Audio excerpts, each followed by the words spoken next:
है मेरी कौम का नौजवान, आपने गौसे आजम की मनक़बतें सुनी है। आपने सिर्फ ये जाना है कि गौसे आजम ने मुर्दे को जिंदा कर दिया। आपने सिर्फ ये जाना है गौसे आजम ने मुर्गे को जिंदा कर दिया। आपने सिर्फ ये सुना है मुरीदी ला तखफ, मेरे मुरीद खौफ न कर, मैं जहां से चाहूं तेरी मदद करूंगा, तू पुकार के देख। मगर गौसे आजम इस मकाम तक कैसे पहुंचे आपने नहीं जाना। गौसे आजम ने तालीम हासिल करने में कितनी मेहनतें की आपने नहीं जाना।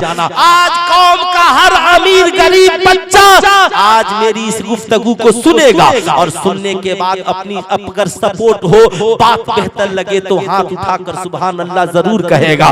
लेकिन मैं आपसे कहना चाहूंगा, गौसे आजम की 18 साल की उम्र है। सरकार बड़े पीर दस्तगीर माँ से इजाजत लेते हैं, माँ मैं जीलान मैं बगदाद पढ़ने के लिए जाना चाहता हूँ। अल्लाह अल्लाह जीलान से बगदाद चले हैं। जब बगदाद पहुँचे ना, माँ ने जो पैसे दिए थे, महीनों का फासला रास्ते में खत्म हो गया। गौसे आजम उस्ताद की बारगाह में पहुंच गए। वो जमाना ऐसा नहीं था कि हजरत अल्लामा मुफ्ती रहमत अली साहब किबला मिसबाही अल्हम्दुलिल्लाह ये जामिया इब्ने मसूद चलाते माशाअल्लाह, बेहतरीन इदारा, खाने पीने का इंतजाम। मगर गौसे आजम जिस दरसगाह में गए, पूछिए ना रहने के लिए था क्या इंतजाम, ठहरने का इंतजाम था, हजरत वहाँ खाने का इंतजाम था नहीं, सिर्फ उस्ताद थे। सुन लीजिए, कोई कॉलेज नहीं, कोई यूनिवर्सिटी नहीं, कोई रहने का इंतजाम नहीं। सरकार बड़े पीर दस्तगीर उस्ताद से पढ़ते और मस्जिद में जाकर रहते। कोई खिलाने पिलाने वाला नहीं। सरकार बड़े पीर दस्तगीर महीनों भूखे रहते। फरमाते हैं मेरे पीरों के पीर मीरों के मीर, जिनके जलसे में हम आए हैं, जिनके नाम की लंगर हम खाए हैं। फरमाते हैं मेरे और आपके पीर के जब भूख की शिद्दत बढ़ जाती ना, तो मैं मस्जिद की जमीन पर लेट जाता और अपने खुदा की बारगाह में अर्ज़गुज़ार होता। इन्ना माल उसरे युसरन, इन्ना माल उसरे युसरा, अल्लाहु अकबर। कुरान की आयत पढ़ते सरकार बड़े पीर दस्तगीर कहते हैं, लेकिन मैं भूखे रहता मगर मैं कभी सबक नागा नहीं करता, उस्ताद की दरसगाह को नहीं छोड़ता। एक रोज सरकार बड़े पीर दस्तगीर फरमाते हैं मैं महीनों का भूखा था और फिक्र की सबक को बयाबान में बैठकर याद कर रहा था। गैब से आवाज आई, अब्दुल कादिर उठो और कुव्वते ला यमूत के लिए कर्ज ले लो, यानी इतना कर्ज ले लो और खाओ ताकि तुम्हें मौत न आए। सरकार गौसे आज़म अर्ज़गुज़ार होते हैं, मालिक व मौला। अब्दुल कादिर के पास पहनने के लिए एक अच्छा जुब्बा भी मौजूद नहीं है। मौला अब्दुल कादिर कर्ज लेगा तो अदा कहां से करेगा। गैब से आवाज आती है, अब्दुल कादिर कर्ज लेना तेरा काम है, अदा कर देना मेरा काम है। सरकार बड़े पीर दस्तगीर वहां से नानबाई की दुकान पर गए, सलाम किया। नानबाई भी खुदा वाला था। कहा हुजूर हुक्म हो। कहा सुनो मेरी एक शर्त है, मुझे कर्ज दोगे। कहा हुजूर इसमें कर्ज लेने की क्या बात, मैं भी आपका दुकान भी आपकी। कहा नहीं कर्ज लूंगा मगर एक शर्त है। कहा हुजूर शर्त मंजूर है। कहा अगर अल्लाह ने मुझे मयस्सर कर दिया तो मैं तुझे वापस कर दूंगा, और अगर मयस्सर ना आया और मेरी मौत आ गई तो मुझे माफ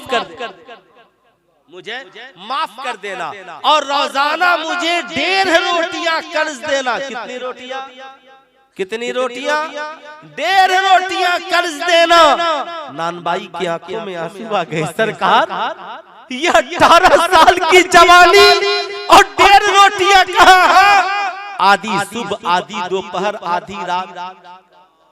आज मेरी कौम का नौजवान तेरा बाप कोटा तैयारी के लिए भेजता है, दिल्ली भेजता है, कलकत्ता की बड़ी यूनिवर्सिटियों में तुझे पढ़ाता है। अगर एक दिन लेट हो जाए ना तो बेटा धमकी देता है, माँ अब्बा से कह दे अगर पैसा नहीं आया ना तो मैं कोटा से वापस चला आऊंगा। ये सिर्फ स्कूलों के हालात नहीं, मदरसों के भी यही हालात है। बच्चे अलजामिया अशरफिया से माँ को फोन करेंगे, अगर अब्बा पैसा नहीं भेजेंगे ना तो टिकट कटा के वापस आ जाऊंगा। क्यों? हमने सिर्फ लंगर खाए, गौसे आजम की तालीमी जिंदगी को अपने बच्चों को नहीं सिखाया। हमने सिर्फ बिरयानी खाई उनके नाम पर। मैं कहता हूँ बुजुर्गों के उर्स का मतलब लंगर और सिर्फ बिरयानी नहीं है। बुजुर्गों के उर्स का मकसद उनकी तालीमात को समाज में आम करना है, उनकी तालीमात को लोगों तक पहुंचाना है। मेरी कौम का नौजवान, आज तू बेहतरीन खाकर अच्छा डॉक्टर नहीं बनता, आज अच्छे कॉलेज में पढ़कर तू बेहतरीन पढ़ा लिखा इंसान नहीं बनता। आज हम मुर्ग मुसल्लम बिरयानी और बाप के दिए हुए पैसे पे दिन रात बेहतरीन खाना खाकर भी हम अच्छे डॉक्टर, इंजीनियर, प्रोफेसर, मास्टर, आलिम, मौलाना नहीं बन पा रहे हैं। मगर ये 1.5 रोटियां कर्ज लेकर पढ़ने वाला अब्दुल कादिर जब बगदाद में पढ़कर बना है तो सिर्फ आलिम नहीं, आलिमों का इमाम बना है, मुफस्सिर नहीं, इमामुल मुफस्सिरीन बना है, मुहद्दिस नहीं, इमामुल मुहद्दिसीन बना है, वली नहीं, वलियों का बादशाह बना है। ऐलान करते हैं मेरा कदम तमाम वलियों के गर्दन पर, तो बरेली शरीफ से शहजादे आला हजरत मुफ्ती आजम हिंद पुकार उठे, खिला मेरे दिल की कली गौसे आजम, मिटा कल्ब की बेकली गौसे आजम, ये दिल ये जिगर है ये सर और आंखें, जहां चाहो रखो कदम गौसे आजम। बात दुनियावी तालीम की आई, जमाना इंटरनेट का नहीं है, जमाना सैटेलाइट का नहीं है, जमाना मोबाइल का नहीं है। सरकार गौस फरमाते हैं मैं पूरी दुनिया को ऐसे देखता हूँ जैसे इंसान हथेली पे राई के दाने को देखता है। 14वीं सदी के सबसे बड़े आलिम के पास 51 उलूम उस वक्त मौजूद थे, अभी ये उलूम 100 है जिन्हें बरेली का इमाम अहमद रजा कहा जाता है। सरकार गौसे आजम फरमाते हैं मेरे पास 1000 उलूम फनून थे। कितने थे? 1000। उनके इल्मी जलाल को देखकर बादशाह ने कहा हुजूर हुकूमत का हक आप ही को है, ये आधी आपकी और आधी आपकी और आधी। ऐ मेरी गौस के चाहने वालों, गौसे आजम के मानने वालों, आज के जलसे से पैगाम लेकर जाओ, बाप गरीब है तो क्या, माँ गरीब है तो क्या, मेरा बाप पैसा दे न दे, हम मुसीबतें उठाकर बच्चों को ट्यूशन पढ़ाकर, हम मेहनत करके सुखी रोटियां खाकर, मुर्ग मुसल्लम मिले या न मिले, मगर हम इस कौम की भलाई के लिए, अपनी दुनिया और आखिरत के लिए इंशाअल्लाह तालीम जरूर हासिल करेंगे। नमाज के मसाइल, तहारत के मसाइल, रोजा के मसाइल, क्या हलाल क्या हराम, क्या जायज क्या नाजायज, हर मर्द औरत, अमीर गरीब मुसलमान पे जानना फर्ज है। अब अमीर है तो ज़कात के मसाइल, अमीर है तो हज के मसाइल, अब आगे आलिम बनना फर्जे किफाया, हाफिज बनना फर्जे किफाया। अब जरा इतना सुनने के बाद आगे बढ़िए। अब मैं आपसे पूछना चाहूंगा, आपने डॉक्टर को खड़े खड़े पेशाब करते देखा होगा, आपने डॉक्टर को भी शराब पीते देखा होगा, आपने साहब BA पास को जुआ खेलते देखा होगा, आपने इंटर पास को खड़े खड़े गुलगप्पा खाते देखा होगा, मैट्रिक पास लड़के लड़कियों को खड़े खड़े खाते पीते और शराब पीते और साहब गंदे काम करते देखा होगा। वजह क्या है? क्यों? आपके हिसाब से तो वो भी पढ़े लिखे हैं। आप कहेंगे मौलाना उनके पास डिग्रियां हैं मगर संस्कार अच्छा नहीं है, किरदार अच्छा नहीं है, कैरेक्टर अच्छा नहीं है। मैंने कहा क्यों? क्या स्कूल में संस्कार नहीं पढ़ाया जाता, कॉलेजों में किरदार नहीं पढ़ाया जाता? आप किसी कॉलेज में शिकायत करके देखिए, अरे साहब मेरी बेटी बड़ी नेक थी, कॉलेज में आने के बाद दुपट्टा उतर गया, क्या बात है, मेरा बेटा बड़ा अच्छा था, वो तो कलम चलाने आया था,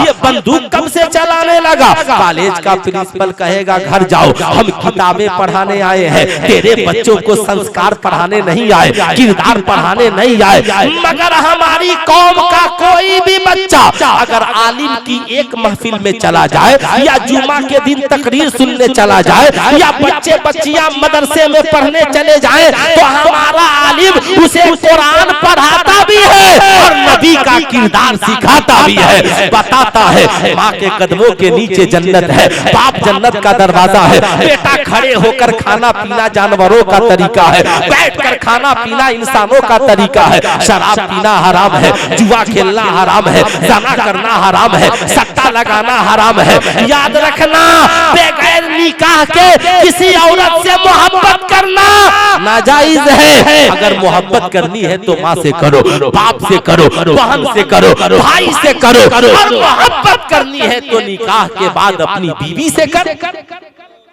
इस्लाम ने ये दर्श दिया, मगर ये जितनी आवारा जोड़ियां शहरों में घूम रही है, पूरे बिहार से ट्रेन भर भर कर, है ना, ये किसने दिया?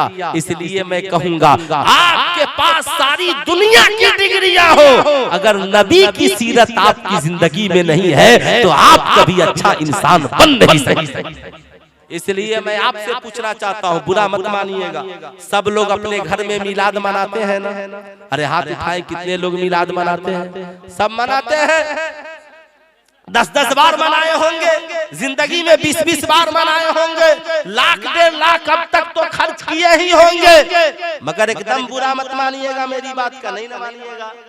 कितने लोगों के घर में सरकार की सीरत की किताब मौजूद है? क्या उसमें 1000 खर्च है? कितने लोग हैं जिन्होंने अपने घरों में एक कोने में कोई अलमीरा भी रखा हो छोटा सा? आप बताएं। आपकी एकदम बुरा मत मानिएगा, 14 साल नहीं 20 साल एक बेटे को पढ़ाने के लिए, डॉक्टर बनाने के लिए, इंजीनियर बनाने के लिए, प्रोफेसर बनाने के लिए, मुझे मत देखिए, मैं मदरसे का नाजिम भी हूँ और स्कूल में टीचर भी, ठीक है, याद रखिए, बनाने के लिए कई करोड़ खर्च करते हैं आप, मगर बेटे को अच्छा इंसान बनाने के लिए 1000 रुपया आप खर्च नहीं करें। आपके घर में एक अलमीरा हो, इस्लामिक लाइब्रेरी, उसमें आज हिंदी में भी किताबें मौजूद हैं, कम से कम हुजूर सदरुस शरिया की लिखी किताब एक इस्लामी अखलाक व आदाब आपके घर में हो, उर्दू में भी है, हिंदी में भी। आप के घर में अल्लामा अब्दुल मुस्तफा आज़मी की सीरत मुस्तफा की किताब उर्दू और हिंदी दोनों में हो। बच्चियों के लिए जन्नती जेवर, उसके मुसन्निफ अल्लामा अब्दुल मुस्तफा आज़मी साहब हैं, अल्लामा अब्दुल मुस्तफा आज़मी साहब की वो भी किताब है, वो कम से कम घर में हो। और पढ़ने के लिए कंजुल ईमान कुरान की शक्ल में और तर्जमे की शक्ल में आपके घर में, ताकि आपका बेटा थका हारा कहीं से आए ना तो मोहब्बत के साथ बस एक बार बोलिए, बेटा टेंशन मत लो, ये पतली सी किताब है, जिंदगी में कभी कभी पढ़ लेना, है ना।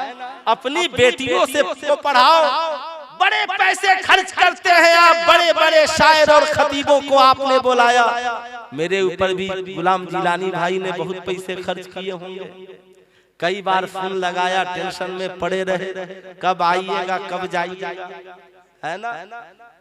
लेकिन मेरी तकरीर आपके सारे मसाइल का हल नहीं है, इसलिए कि कितनी देर तक मैं तकरीर करूंगा, आपका एक ही हल है, बोलिए तो नुस्खा बता दूं। ये जो बैठे हैं ना इधर, इन उलमा की कद्र कीजिए और इनसे खिदमत लीजिए। आप कहेंगे मौलाना सब लोग कहते हैं आलिमों की खिदमत कीजिए और आप कह रहे हैं खिदमत लीजिए, मैं कहूँगा पहले खिदमत लीजिए फिर बाद में खिदमत कीजिए। संडे का दिन आता है ना, बड़ी योजनाएं होती है ना, कहिए अपने घर वालों से सारा काम कर लो, सारी खुशियाँ है, मगर 10 मिनट आज हमारे घर इस्लामी दरसगाह लगेगा। आप घर में औरतों को अलग, मर्दों को अलग, दूसरों को मत बुलाइएगा, जितना मैं बोल रहा हूँ उतना ही कीजिएगा।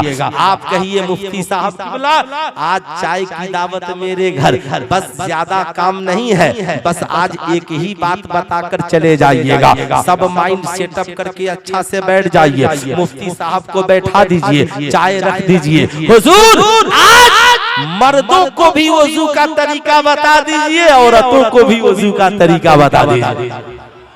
बुरा मेरी बात का मत मानिएगा, हम 25 साल से मिलाद मनाते रहे और हमारे बच्चों को वजू करने का तरीका नहीं मालूम है। हम हर साल 11वीं मनाते रहे, हमारे बच्चों को नमाज पढ़ने का सलीका नहीं मालूम है। आप मुफ्ती साहब आए और आने के बाद कहा टेंशन नहीं, मर्दों को भी वजू करना सिखा दिया और कहा आपको मैं बताता हूँ, औरतों को भी बताइए। जो ही हजरत ने कहा देखिए किसी के नाखून में नाखून पालिश तो नहीं है। अब आपकी औरतें क्या नाखून पालिश से वजू नहीं होगा? क्या यही तो मुफ्ती साहब समझाने आए। मेहंदी लगाओगी वजू हो जाएगा, नाखून पालिश लगाओगी जब तक खुरच कर नहीं हटाओगी वजू। समझ गए ना बात? अब आगे नहीं, अब हर संडे को कोशिश कीजिए, साल में 10-12 दिन आपने बुला लिया तो 10-12 मसाइल के जानकार आप भी, आपके बच्चे भी, आपके घर की औरतें भी, फिर ईद में पूछना नहीं पड़ेगा नेट वाला दुपट्टा चाहिए या पर्दे वाला दुपट्टा चाहिए। याद रखिए जिंदगी में अगर आपने ऐसा किया तो मैं कहता हूँ जब जब ये भर जाए तो साल में कभी कभी बड़े बड़े आलिम इंडिया में तकरीर करने वाले उन्हें भी बुला लीजिए ताकि ईमान ताजा हो जाए, अकीदा दुरुस्त हो जाए, अकीदे में पुख्तगी आ जाए। ऐ मेरी कौम के लोगों, आप फिर सीखने के बाद कहिए हुजूर ये मुख्तसर सा नजराना लिफाफे में है, कबूल कर लीजिए, टेंशन मत लीजिए। आपसे मैं कहना चाहूंगा आप दुनिया की हर तालीम पे पैसा खर्च करते हो, बताओ कई कई हजार रुपए कहाँ कहाँ खर्च करते हो, मगर दीन सीखने के लिए अगर हर घर का आदमी 1-1 हजार खर्च करे, 500-500 खर्च करे तो एक एक गांव में 30-30, 40-40 हजार रुपए एक एक इमाम की तनख्वाह और अच्छे से अच्छा आलिम आपकी मस्जिद का इमाम होगा। फिर आपको कहीं अलग से दारुल इफ्ता खोलने की जरूरत नहीं पड़ेगी, अलग से किसी को बुलाने की जरूरत नहीं पड़ेगी। इंशाअल्लाह बड़े बड़े आलिम मुफ्ती आपकी मस्जिद की इमामत की जीनत बनेंगे। आखिरी 1-2 पैगाम, फिर सुल्तान रजा की तकरीर खत्म, इसलिए कि 2:15 बज गया है। फिर हजरत की निजामत, सद्दाम राही की नातखानी, एहसान शाकिर साहब पढ़ेंगे तो फजर की आजान हो जाएगी, है ना। तो इजाजत है बोल दूं 5-10 मिनट और, है ना, चाहिएगा लो तो खत्म कर दूंगा, बोल दूं तो पूरा मजमा हाथ उठाकर एक बार बोलिए सुभान अल्लाह और जरा मोहब्बत से बोलिए अल्हम्दुलिल्लाह, वरना फिर मैं वो खतीब नहीं कि जलसा के बाद आप कहिए अरे इतनी देर आंख बंद करके तकरीर करते रहे, बाकी लोगों का क्या हुआ। जाहिर सी बात है सरबराहे आला ने एक दिन मुझको खैराबाद में कहा अरे बोलिए बोलिए और बोल ही दीजिए, है ना, है तो जाहिर सी बात है चूंकि उधर का मेरा माहौल है, अब तक तो मैं तकरीर करके मुबारकपुर से घर पहुंच जाता हूँ, लेकिन अभी तक आप ही के शहर में हूँ। मैं ये अर्ज कर रहा था, ऐ मेरी कौम का नौजवान, आपने गौसे आजम की मनक़बतें सुनी है, आपने सिर्फ ये जाना है कि गौसे आजम ने मुर्दे को जिंदा कर दिया, आपने सिर्फ ये जाना है गौसे आजम ने मुर्गे को जिंदा कर दिया, आपने सिर्फ ये सुना है मुरीदी ला तखफ, मेरे मुरीद खौफ न कर, मैं जहाँ से चाहूँ तेरी मदद करूंगा, तू पुकार के देख। मगर गौसे आजम इस मकाम तक कैसे पहुंचे आपने नहीं जाना, गौसे आजम ने तालीम हासिल करने में कितनी मेहनतें की आपने नहीं जाना। आज कौम का हर अमीर गरीब बच्चा आज मेरी इस गुफ्तगू को सुनेगा और सुनने के बाद अपनी अगर सपोर्ट हो, बात बेहतर लगे तो हाथ उठाकर सुभान अल्लाह जरूर कहेगा। लेकिन मैं आपसे कहना चाहूंगा गौसे आजम की 18 साल की उम्र है, सरकार बड़े पीर दस्तगीर माँ से इजाजत लेते हैं, माँ मैं जीलान मैं बगदाद पढ़ने के लिए जाना चाहता हूँ। अल्लाह अल्लाह जीलान से बगदाद चले हैं, जब बगदाद पहुँचे ना, माँ ने जो पैसे दिए थे महीनों का फासला रास्ते में खत्म हो गया। गौसे आजम उस्ताद की बारगाह में पहुँच गए। वो जमाना ऐसा नहीं था कि हजरत अल्लामा मुफ्ती रहमत अली साहब किबला मिसबाही अल्हम्दुलिल्लाह ये जामिया इब्ने मसूद चलाते माशाअल्लाह, बेहतरीन इदारा, खाने पीने का इंतजाम। मगर गौसे आजम जिस दरसगाह में गए पूछिए ना रहने के लिए था क्या इंतजाम, ठहरने का इंतजाम था, हजरत वहाँ खाने का इंतजाम था नहीं, सिर्फ उस्ताद थे। सुन लीजिए, कोई कॉलेज नहीं, कोई यूनिवर्सिटी नहीं, कोई रहने का इंतजाम नहीं, सरकार बड़े पीर दस्तगीर उस्ताद से पढ़ते और मस्जिद में जाकर रहते, कोई खिलाने पिलाने वाला नहीं, सरकार बड़े पीर दस्तगीर महीनों भूखे रहते। फरमाते हैं मेरे पीरों के पीर मीरों के मीर जिनके जलसे में हम आए हैं, जिनके नाम की लंगर हम खाए हैं, फरमाते हैं मेरे और आपके पीर के जब भूख की शिद्दत बढ़ जाती ना तो मैं मस्जिद की जमीन पर लेट जाता और अपने खुदा की बारगाह में अर्ज़गुज़ार होता, इन्ना माल उसरे युसरन, इन्ना माल उसरे युसरा, अल्लाहु अकबर। कुरान की आयत पढ़ते सरकार बड़े पीर दस्तगीर कहते हैं, लेकिन मैं भूखे के रहता, मगर मैं कभी सबक नागा नहीं करता, उस्ताद की दरसगाह को नहीं छोड़ता। एक रोज सरकार बड़े पीर दस्तगीर फरमाते हैं, मैं महीनों का भूखा था और फिक्र की सबक को बयाबान में बैठकर याद कर रहा था। गैब से आवाज आई, अब्दुल कादिर उठो और कुव्वते ला यमूत के लिए कर्ज ले लो, यानी इतना कर्ज ले लो और खाओ ताकि तुम्हें मौत न आए। सरकार गौसे आज़म अर्ज़ गुजार होते हैं, मालिक व मौला, अब्दुल कादिर के पास पहनने के लिए एक अच्छा जुब्बा भी मौजूद नहीं है। मौला अब्दुल कादिर कर्ज लेगा तो अदा कहां से करेगा? गैब से आवाज आती है, अब्दुल कादिर कर्ज लेना तेरा काम है, अदा कर देना मेरा काम है। सरकार बड़े पीर दस्तगीर वहां से नानबाई की दुकान पर गए, सलाम किया। नानबाई भी खुदा वाला था, कहा हुजूर हुक्म हो। कहा सुनो मेरी एक शर्त है, मुझे कर्ज दोगे? कहा हुजूर इसमें कर्ज लेने की क्या बात, मैं भी आपका दुकान भी आपकी। कहा नहीं कर्ज लूंगा मगर एक शर्त है। कहा हुजूर शर्त मंजूर है। कहा अगर अल्लाह ने मुझे मयस्सर कर दिया तो मैं तुझे वापस कर दूंगा, और अगर मयस्सर ना आया और मेरी मौत आ गई तो मुझे माफ कर देना, और रोजाना मुझे 1.5 रोटियां कर्ज देना। कितनी रोटियां? 1.5 रोटियां कर्ज देना। नानबाई की आंखों में आंसू आ गए, सरकार ये 18 साल की जवानी और 1.5 रोटियां कहां? आधी सुबह, आधी दोपहर, आधी रात। आज मेरी कौम का नौजवान तेरा बाप कोटा तैयारी के लिए भेजता है, दिल्ली भेजता है, कलकत्ता की बड़ी यूनिवर्सिटियों में तुझे पढ़ाता है। अगर एक दिन लेट हो जाए ना तो बेटा धमकी देता है, माँ अब्बा से कह दे अगर पैसा नहीं आया ना तो मैं कोटा से वापस चला आऊंगा। ये सिर्फ स्कूलों के हालात नहीं, मदरसों के भी यही हालात है। बच्चे अलजामुल शफिया से माँ को फोन करेंगे, अगर अब्बा पैसा नहीं भेजेंगे ना तो टिकट कटा के वापस आ जाऊंगा। क्यों?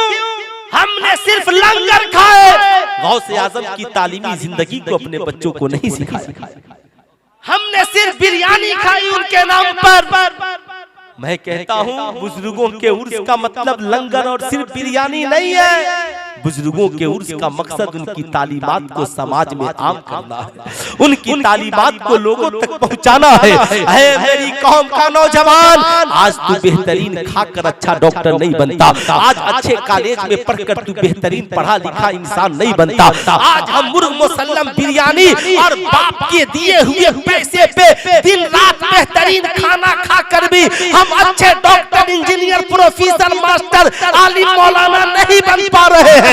मगर ये 1.5 रोटियां कर्ज लेकर पढ़ने वाला अब्दुल कादिर जब बगदाद में पढ़कर बना है तो सिर्फ आलिम नहीं, आलिमों का इमाम बना है, मुफस्सिर नहीं, इमामुल मुफस्सिरीन बना है, मुहद्दिस नहीं, इमामुल मुहद्दिसीन बना है, वली नहीं, वलियों का बादशाह बना है। ऐलान करते हैं मेरा कदम तमाम वलियों के गर्दन पर, तो बरेली शरीफ से शहजादे आला हजरत मुफ्ती आज़म हिंद पुकार उठे, खिला मेरे दिल की कली गौसे आज़म, मिटा कल्ब की बेकली गौसे आज़म। ये दिल ये जिगर है ये सर और आंखें, जहां चाहो रखो कदम गौसे आज़म। बात दुनियावी तालीम की आई, जमाना इंटरनेट का नहीं है, जमाना सैटेलाइट का नहीं है, जमाना मोबाइल का नहीं है। सरकारे गौस फरमाते हैं मैं पूरी दुनिया को ऐसे देखता हूँ जैसे इंसान हथेली पे राई के दाने को देखता है। 14वीं सदी के सबसे बड़े आलिम के पास इक्यावन उलूम उस वक्त मौजूद थे। अभी ये उलूम 100 है जिन्हें बरेली का इमाम अहमद रजा कहा जाता है। सरकार गौसे आजम फरमाते हैं मेरे पास 1000 उलूम फनून थे। कितने थे? 1000। उनके इल्मी जलाल को देखकर बादशाह ने कहा हुजूर हुकूमत का हक आप ही को है, ये आधी आपकी और आधी आधी आपकी और आधी।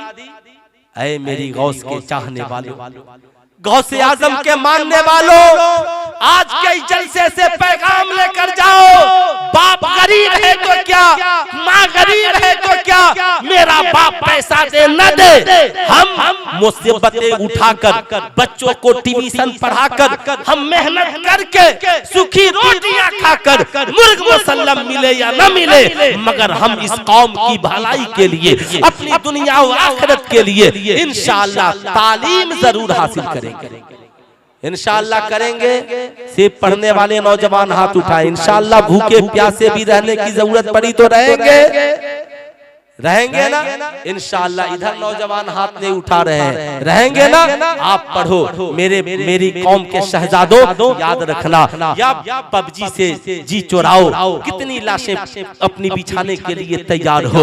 आज तुम्हारा मुकाबिल तुम्हारे सीने में वर्दी पहनकर भी गोलियां उतार सकता है, तो तुम वर्दी तक कोशिश क्यों नहीं कर रहे हो। मैं आपसे कहना चाहूंगा, आप अपने मुल्क के नेताओं से अच्छी सड़कें मत मांगो, इंदिरा आवास हमें नहीं चाहिए, हमें हमारी तालीम के लिए एजुकेशन पॉइंट चाहिए। आपको मैट्रिक पढ़ के नहीं रुकना है, इंटर पढ़ के नहीं रुकना है। आप कोशिश करो, जवानी में ताजिर भी बन सकते हो, बनो, मगर जब तक उम्र बाकी है सरकारी महकमों में नौकरी की कोशिश करते रहो। आज गैरों के मोहल्ले में जाओगे, पूरा खानदान दौड़ रहा है, और हमारे मोहल्ले में जाओगे तो निहारी रोटी खाकर पूरी रात और पूरा दिन सो रहा है।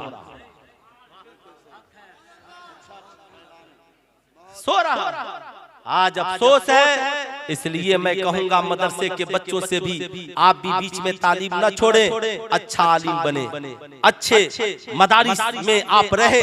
और आपसे मेरी एक गुजारिश, बड़ी मुअद्दिबाना गुजारिश, आखिरी गुजारिश 2-3 मिनट की। एक बूढ़ा बाप अपनी जवान बेटी को सिखा रहा है, बेटी अल हयाओ शोबतुम मिनल ईमान, हया ईमान का हिस्सा है। ए मेरी बेटी, जिंदगी में याद रखना, अब तू जवान हो गई, कॉलेज में पढ़ने जाने वाली है, मगर बेटी बचपन से लेकर आज तक तेरी मैंने हर बात की कदर की है। हाँ अब्बा की है। ए मेरी बेटी, जिंदगी में बस एक बात का ख्याल रखना, ए बेटी, बाप की इज्जत का हमेशा ख्याल रखना, और हमेशा अमीरी गरीबी में अपनी इज्जत की हिफाजत करना।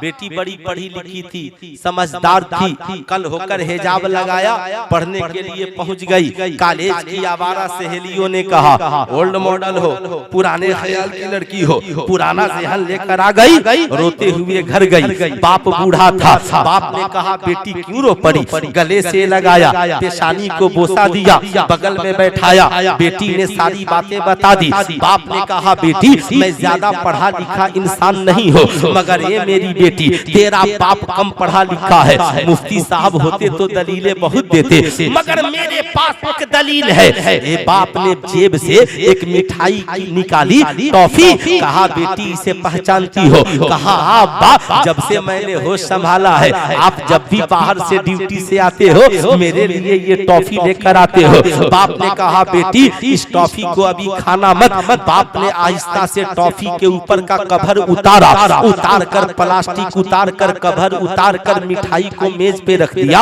और कवर को अलग रख दिया। बाप बेटी गुफ्तगू करने लगे। थोड़ी देर भी नहीं हुआ, चींटियां मिठाई पे आकर बैठ गई, मक्खियां मिठाई पे आकर बैठ गई, कीड़े मकोड़े मिठाई पे आकर बैठ गए। बाप ने कहा, बेटी तुमने कुछ देखा? कहा, अब्बा देख लिया। जब तक मिठाई प्लास्टिक में और पर्दे में लिपटी हुई थी, चिमटियां इसके करीब नहीं थी, मक्खियां इसके करीब नहीं थी, कीड़े मकोड़े उसके करीब नहीं थे। मेरी कौम की बेटियां आज गैर कह रहे हैं निकाब जुल्म है या पर्दा जुल्म है, तो सुल्तान रजा कहना चाहेगा, उस बूढ़े बाप से उस बेटी ने कहा था, अब्बा हुजूर मैं समझ गई, जब तक ये मिठाई पर्दे में थी ये कीड़े मकोड़े इसके करीब नहीं थे, ऐसे ही जब तक बेटियां पर्दे में रहेंगी आवारा कुत्ते उसके करीब नहीं होंगे, आवारा भेड़िया उसके करीब नहीं होंगे। ऐ मेरी कौम की बेटियों, जिंदगी में कहीं रहना, अपनी इज्जत और आबरू की हिफाजत करना, अपने पर्दे का ख्याल रखना। और आपसे मेरी गुजारिश है, आला हजरत ने फरमाया मजार शरीफ पर एक चादर चढ़ाओ ताकि पता चले ये अल्लाह के वली की कब्र है। पूछा गया हुजूर बाकी चादरों का क्या होगा? कहा जो ज्यादा चादरें चढ़ गई है उसे बेच दो और उस अल्लाह वाले के नाम पर गरीबों में तकसीम कर दो। मैं आपसे कहूंगा अजमेर शरीफ जाओ, बरेली शरीफ जाओ, कालपी शरीफ जाओ, देवा शरीफ जाओ, कछौचा शरीफ जाओ, सुरकाही शरीफ जाओ, याद रखना 50 रुपए की फूलों की चादर चढ़ाओ, 450 बचा कर लाओ। देखो कौम की किसी बेटी के सर पे दुपट्टा नहीं है, दुपट्टा खरीद कर दे दो। कौम के किसी पढ़ने वाले के पास कापी कलम नहीं है, सरकारे सुरकाही के नाम पे कापी कलम दे दो। कसम खुदा की तुम्हारी चादर से जितनी सरकारे सुरकाही खुश नहीं होंगे उससे ज्यादा उसके नाम उनके नाम पर किसी गरीब को पढ़ा दोगे खुश हो जाएंगे। किसी बेटी के सर पे दुपट्टा ओढ़ा दोगे खुश हो जाएंगे। ठंडी में किसी गरीब के बदन पे चादर डाल दोगे खुश हो जाएंगे। आपसे मैं कहना चाहूंगा आज स्कूलों का निजाम बिगड़ा हुआ है, निजामे मैं कदा इस कदर बिगड़ा हुआ है साकी, उसी को जाम मिलता है जिसे पीना नहीं आता। आप चाहते हैं आपके बेटे आवारा नहीं हो, आपकी बेटियां आवारा नहीं हो, ये समाज आवारा नहीं हो, आपके बच्चे नमाजी बने, कुरान के कारी बने, आपके बच्चे इंजीनियर डॉक्टर प्रोफेसर होने के साथ हलाल हराम के जानने वाले, माँ बाप का अदब करने वाले, खुदा की बारगाह में सर झुकाने वाला बने। तो बच्चों को स्कूल भेजने से पहले 6 साल के होते हैं तो स्कूल में जाते हैं, क्लास 1 में, नर्सरी LKG UKG हजरत की निगरानी में यही जो आपका मदरसा चलता है उसी में 3 कमरे का VIP Islamic model play school बनाइए, एजुकेशन पॉइंट चलाइए ताकि कौम का हर बच्चा बच्ची स्कूल जाने से पहले यहाँ पढ़कर 1 से 100 का से क्या अलिफ से या A से Z, और ये जब पढ़ाई यहाँ होगी ना तो जब मदर्स डे आएगा तो नाच नहीं होगा, आलिम साहब बताएंगे बच्चों आज मदर्स डे है तो जो माँ तुझे लेकर रोजाना आती है उसी माँ के कदम के नीचे जन्नत है, तेरा बाप तेरी जन्नत का दरवाजा है। शराब न पीना, आपका बेटा जब 31 नाइट की रात आएगी आप कहते हो ये साल की आखिरी रात है और 2025 की पहला दिन आने वाला है, तो मैं कहूँगा इस्लाम कहता है जिसकी इब्तिदा अच्छी उसकी इंतहा अच्छी। याद रखना अगर आपके हिसाब से साल की आखिरी रात है और आने वाला दिन साल का पहला दिन है तो आपसे मेरी गुजारिश है इस रात अपने घर की औरतों से बच्चों से कहो सुनो कहीं नहीं जाना, मटन चाहिए लाऊंगा, बिरयानी चाहिए लाऊंगा, जो चाहिए लाऊंगा, आज की रात इशा की नमाज पढ़कर सो।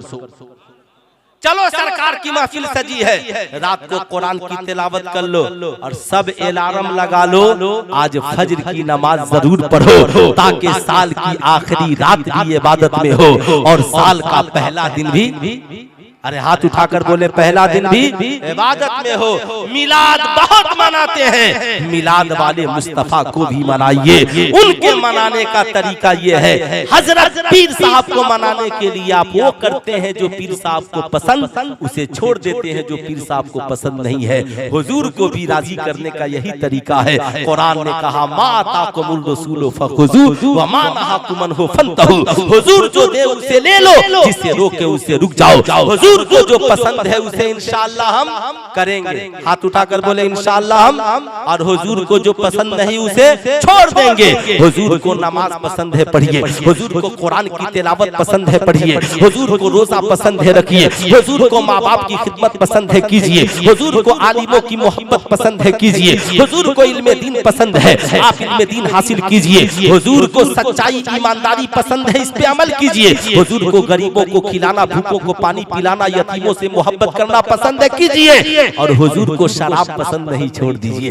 जुआ पसंद नहीं छोड़ दीजिए, ज़ना पसंद नहीं छोड़ दीजिए, नाच गाना पसंद नहीं छोड़ दीजिए, वो तालबे जहेज पसंद नहीं छोड़ दीजिए, झूठ पसंद नहीं छोड़ दीजिए, हुजूर को जुल्म पसंद नहीं छोड़ दीजिए, ताकि आप हुजूर के महबूब बन जाइए, ताकि मरिए तो कब्र में जाइए चेहरे पे नबी की सुन्नत देखकर फरिश्ते कहें सवाल क्या पूछता है, चेहरा बता बता रहा है आशिके मुस्तफा आ गया है। नहन नफ्सा अनिल हवा फइन्नल जन्नता हियल मावा।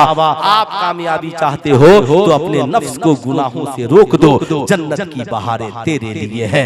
जिंदगी बाकी, मुलाकात बाकी। पूरा मजमा पढ़ लीजिए, अस्तगफिरुल्लाह रब्बी मिन कुल्ली ज़म्बी व अतूबु इलैहि। पढ़ लीजिए ला इलाहा इल्लल्लाह मुहम्मदुर रसूलुल्लाह सल्लल्लाहु अलैहि वसल्लम। अस्सलाम।